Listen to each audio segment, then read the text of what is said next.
काँग्रेसला कमकुवत करण्यात शरद पवारांसह विरोधी पक्षांची भूमिका महत्त्वाची. नाना पटोलेंचा आरोप, सरकारवर हल्लाबोल.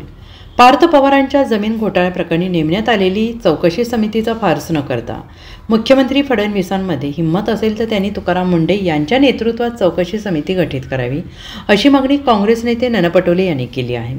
महाराष्ट्रात काँग्रेसला कमकुवत करण्यामागे शरद पवारांसह विरोधी पक्षांची भूमिका महत्त्वाची असल्याचा आरोप काँग्रेस नेते नाना पटोले यांनी केला आहे. महाराष्ट्रामध्ये जे काही आमच्या विरोधातील अलायन्समधील पक्ष आहेत त्यांना महाराष्ट्रात काँग्रेसला कमकुवत करण्याचा प्रयत्न केला असल्याचा आरोप नाना पटोले यांनी केला आहे. पार्थ पवारांच्या 1800 कोटींच्या जमीन घोटाळ्याचं औद्योगिक नवीन धोरण आणायचं आणि स्टॅम्प ड्युटी वाचवण्याचं धोरण ही फक्त एक आहे, ही एक पद्धत आहे.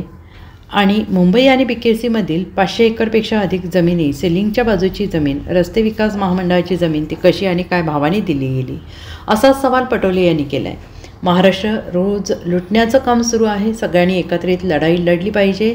नवी मुंबईचं मार्केट यार्ड होतं, ती जमीन मोदीजींच्या मित्रांना IT पार्कच्या नावानं देण्यात आली.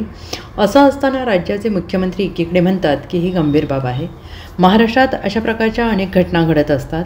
त्याला चौकशी बसवण्याची गरज नाही, ते कागदावर आहे.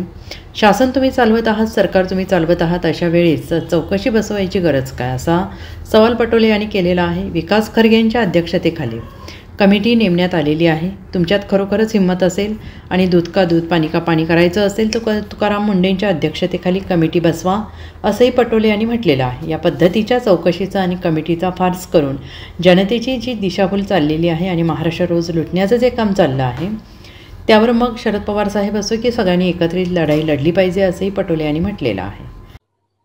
बघा, स्थानिक पातळीवर ज्या लोकांना जे निर्णय घ्यायचे त्या पद्धतीचे निर्णय घेण्याचा निर्णय प्रदेश काँग्रेसने घेतलेला आहे. त्यामुळे कुठल्या याच्यामध्ये, कोणत्या महानगरपालिकेत, कोणत्या नगरपालिकेमध्ये, कोणत्या जिल्हा परिषदमध्ये, पंचायत समिती काय लढायचं असेल ते स्थानिक निर्णय होतील.